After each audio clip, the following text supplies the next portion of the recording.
Fear Iceland. कहानी की शुरुआत में हम देखते हैं कि एक लड़की पुलिस से बचकर भाग रही होती है, पर वो पकड़ी जाती है। उसे अरेस्ट करके इंट्रोगेशन के लिए ले जाया जाता है। वहाँ डिटेक्टिव उस लड़की से अपना नाम पूछता है, पर उसे उसका नाम ही याद नहीं आ रहा होता। वो बहुत डिस्टर्ब्ड होती है। डिटेक्टिव गुस्से में और दो क्वेश्चंस पूछता है कि तुम उस आइसलैंड पे क्या कर रही थी और वहाँ बच्चों को किसने मारा। तभी वहाँ पर डॉक्टर चार्लिस आती है और बताती है कि उन्हें इस लड़की को कस्टडी में लेना होगा और आगे के सारे क्वेश्चंस डिटेक्टिव को डॉक्टर चार्लिस के प्रेजेंस में ही पूछने होंगे, क्योंकि उस लड़की की मेंटल स्टेट ठीक नहीं होती।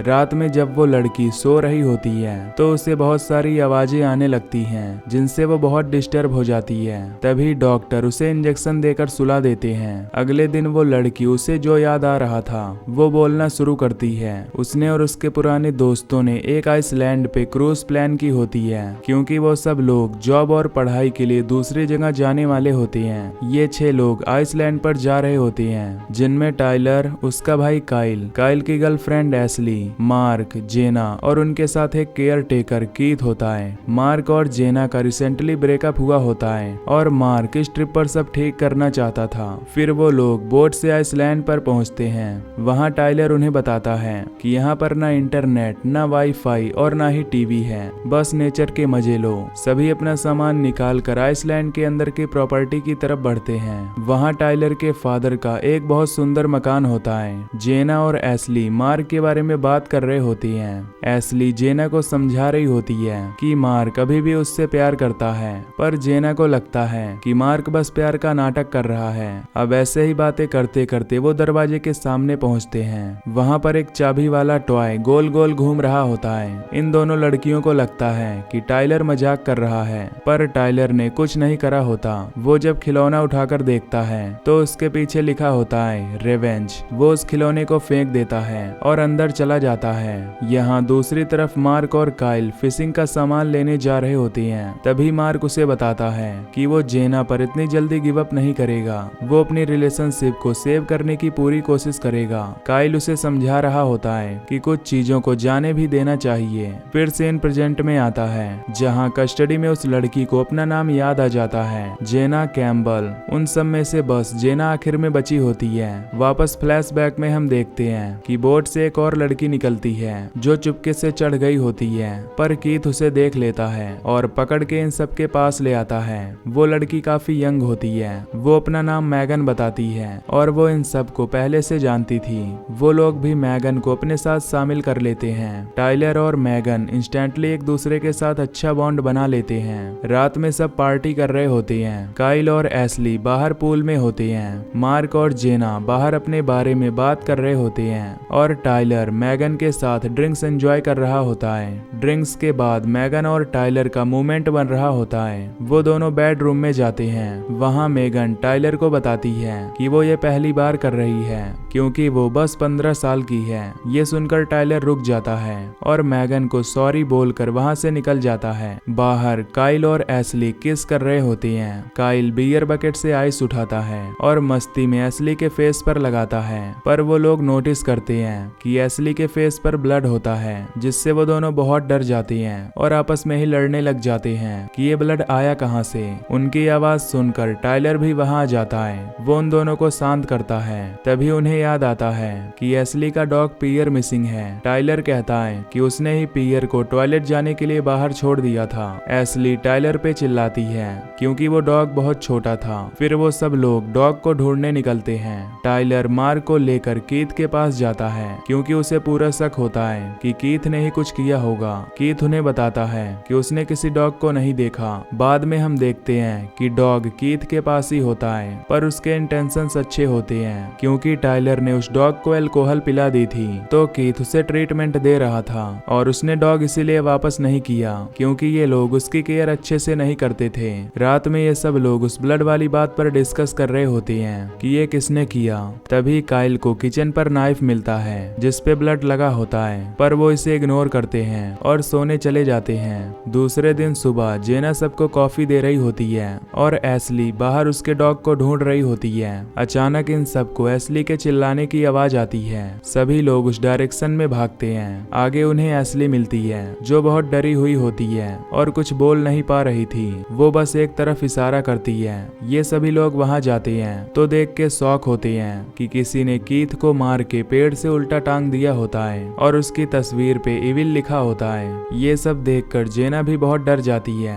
वो लोग पुलिस को बुलाने के लिए मार्क और काइल को भेजते हैं और टाइलर गुस्से में आसपास का इलाका देखने जाता है। मैगन, जेना और एस्ली वापस घर जाते हैं, पर एस्ली कहती है कि उसे अपने डॉग को ढूंढना है। फिर जेना उसे आराम करने बोलती है और वो मैगन के साथ डॉग को ढूंढने जाती है। फिर से सीन प्रेजेंट में आता है, जहां डिटेक्टिव जेना से पूछ रहा होता है कि तुम्हारे फ्रेंड का मर्डर हो गया, तब भी तुम उस आइसलैंड से निकले क्यों नहीं। फिर फ्लैशबैक में हम देखते हैं कि जब काइल और मार्क डॉग पर पहुंचते हैं तो वहां पर बोट ही नहीं होती। इससे अब उनके पास मदद मांगने का कोई रास्ता ही नहीं होता। वापस आते हुए काइल मार्क को बताता है कि कीथ बस उनके प्रॉपर्टी का केयर टेकर नहीं था, वो उनका हाफ ब्रदर भी था, जो उनके फादर के किसी और औरत के साथ के रिलेशन से हुआ था। कीथ एक दिन अचानक उनके घर आ गया था क्योंकि उसके पास जाने के लिए कोई जगह ही नहीं थी, तो उनके फादर ने उसे रख लिया, पर उनके मॉम ने कभी उसे फैमिली का पार्ट नहीं बनने दिया। वो बात करते करते घर की तरफ जा रहे होते हैं, तभी वो दोनों नोटिस करते हैं कि कीथ की बॉडी उस पेड़ पर थी ही नहीं। इससे वो समझ जाते हैं कि किलर यहीं कहीं है। यहाँ घर पर एस्ली अकेली होती है, उसे अपने डॉग की आवाज आ रही होती है, तो वो नीचे देखने जाती है। वहाँ वाटर टैंक के पास उसके डॉग की कॉलर पड़ी होती है। वो बहुत डर जाती है और जल्दी से टैंक में उतरकर अपने डॉग को ढूंढने लगती है, पर तभी कोई पीछे से आकर उस टैंक का ढक्कन बंद कर देता है और उसके अंदर का हीटर ऑन कर देता है। एस्ली वो ढक्कन खोलने की बहुत कोशिश करती है, पर वो नहीं खुलता और एस्ली वहीं पर मारी जाती है। इधर मार्क और काइल वापस आते हैं, तब उन्हें घर पर कोई नहीं मिलता। तभी वहाँ मैगन, जेना, टाइलर भी आ जाते हैं। वो लोग अब एस्ली को ढूंढने निकलते हैं। मैगन को डॉग कॉलर टैंक के पास दिखता है और टैंक पर गिल्टी लिखा होता है। वो लोग जल्दी से टैंक खोलते हैं तो उसमें उन्हें एस्ली की बॉडी मिलती है। इससे वो सब टूट जाते हैं। वो लोग एक दूसरे पर ही शक करने लगते हैं, पर मार्क उन्हें समझाता है कि आपस में लड़ने से कुछ नहीं होगा, उन सबको साथ रहना पड़ेगा चाहे कुछ भी हो जाए। पर अब वो एस्ली की बॉडी को ऐसे ही छोड़ नहीं सकते थे, तो वो सब साथ मिलकर एस्ली का लास्ट राइट्स करते हैं। वहीं पास में काइल को वॉकी टॉकी मिलता है। वो सब लोग घर आते हैं तो देखते हैं कि वो टॉय जो हमने स्टार्टिंग में देखा था वो फिर से दरवाजे के सामने घूम रहा था और दरवाजे पर इनोसेंट लिखा होता है। टाइलर उस टॉय को उठाकर फेंकता है, तभी उन्हें एक लड़की के रोने की आवाज आती है। काइल बैट उठा के आगे बढ़ता है, तभी उसका पैर सुअर पकड़ने वाले ट्रैप में फंस जाता है। फिर सब लोग उसे छुड़ाते हैं और अंदर ले जाते हैं। वो सब दरवाजे और खिड़कियां बंद कर लेते हैं। टाइलर काइल को बैंडेज करके बेडरूम में सुला देता है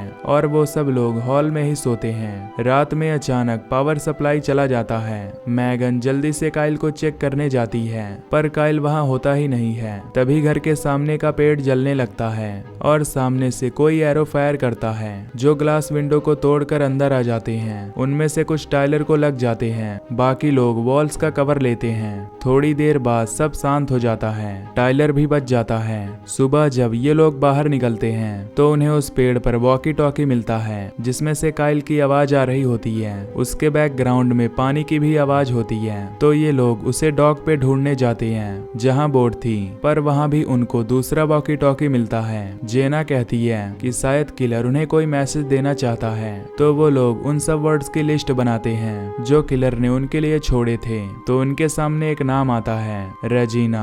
ये नाम सुनकर टाइलर डर जाता है और वो अब पूरी सच्चाई बताने लगता है। असल में रेजिना एक सिंपल शांत सी लड़की थी, जिससे टाइलर की बहुत अच्छी दोस्ती हो गई थी। उस दिन टाइलर ने रेजिना को अपने घर पार्टी में बुलाया था और रेजिना ने टाइलर के साथ ज्यादा ड्रिंक्स कर लिए। वो क्या कर रही है उसे समझ नहीं आ रहा था। टाइलर और काइल ने नशे में उसका फायदा उठा लिया। सुबह जब रेजिना को होश आया तो उसे सारी बात समझ आ गई। वो ये सब नहीं करना चाहती थी। वो वहां से उठ के जाने की तैयारी करने लगी, पर टाइलर को वो अभी भी अपने बेड में चाहिए थी, तो वो जबरदस्ती करने लगा और इसी में रेजिना का बैलेंस बिगड़ के वो नाइफ पे गिर जाती है और उसकी मौत हो जाती जाती है। ये सब छुपाने के लिए टाइलर और काइल ने रेजिना की बॉडी को इसी आइसलैंड पे दफनाया था और अब कोई इन सब से उस बात का बदला ले रहा था। जेना को ये सुन के बहुत बुरा लगता है। मेगन बोलती है कि इसका उससे कोई लेना देना नहीं है, तो वो वापस घर जाने के लिए निकलती है। मार्क उसे वॉकी टॉकी दे देता है ताकि वो कांटेक्ट में रहें और ये लोग वहाँ चलते हैं जहाँ रेजिना की बॉडी होती है। जब वो वहाँ चेक करते हैं तो ये देख के सबके होश उड़ जाते हैं कि वहाँ रेजिना की नहीं काइल की बॉडी होती है।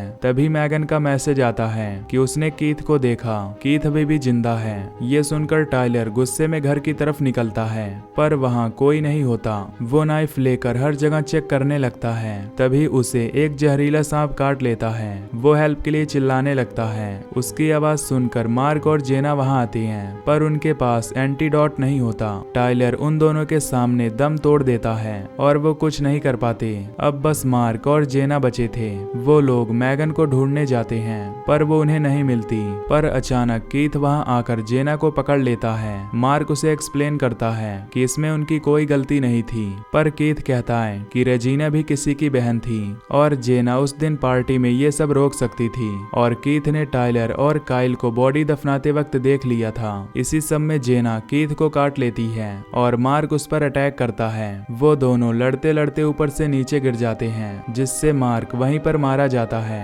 और जेना वहां से भाग जाती है। फिर कहानी प्रेजेंट में आती है जहां डिटेक्टिव जेना से पूछ रहा होता है कि मैगन का क्या हुआ, क्योंकि उन्होंने उसकी बॉडी भी रिकवर की थी। जेना उन्हें बताती है कि मैगन रेजिना की बहन थी और वो ही कीथ के साथ मिलकर सबको मार रही थी। तभी उन्हें नोटिस आती है कि जेना के पेरेंट्स आ गए हैं और अब इंट्रोगेशन रोक के उन्हें मिलने दिया जाए। जेना अपने रूम में जाती है। वहाँ डॉक्टर भी जाती है उससे बात के लिए। उनके इन्वेस्टिगेशन में उन्हें पता लगा कि मार्क और वो कभी डेट ही नहीं कर रहे थे। जेना डॉक्टर को ड्रिंक ऑफर करती है जिसे पीकर डॉक्टर बेहोश हो जाती है। यहाँ इंट्रोगेशन रूम में जेना के पेरेंट्स आते हैं। डिटेक्टिव उनसे बात कर रहा होता है। तभी जेना के फादर बोर्ड पे मेगन की फोटो देख के बोलते हैं, ये तो हमारी बेटी जेना है, उसके फोटो पर मेगन क्यों लिखा है। डिटेक्टिव उन्हें जेना की फोटो दिखा के पूछता है तो फिर ये कौन है, तो वो बोलते हैं कि ये तो मेगन है। और अब हमारे सामने सारी कहानी क्लियर होती है। असल में जिस लड़की को अरेस्ट किया था वो मेगन थी, पर उसने अपना नाम जेना बताया और उसी ने सबको मारा था अपनी बहन का बदला लेने के लिए। डिटेक्टिव जल्दी से मेगन के रूम में जाता है पर वहाँ बस डॉक्टर बेहोश पड़ी थी और मैगन डॉक्टर का यूनिफॉर्म और आईडी लेकर भाग चुकी थी और ये मूवी यहीं पर खत्म हो जाती है। तो दोस्तों अगर आपको ये मूवी की एक्सप्लेनेशन पसंद आई हो तो वीडियो को लाइक और चैनल को सब्सक्राइब कर देना। बाकी मैं मिलूंगा आपसे अगली वीडियो में। Till then take care, love you, bye bye.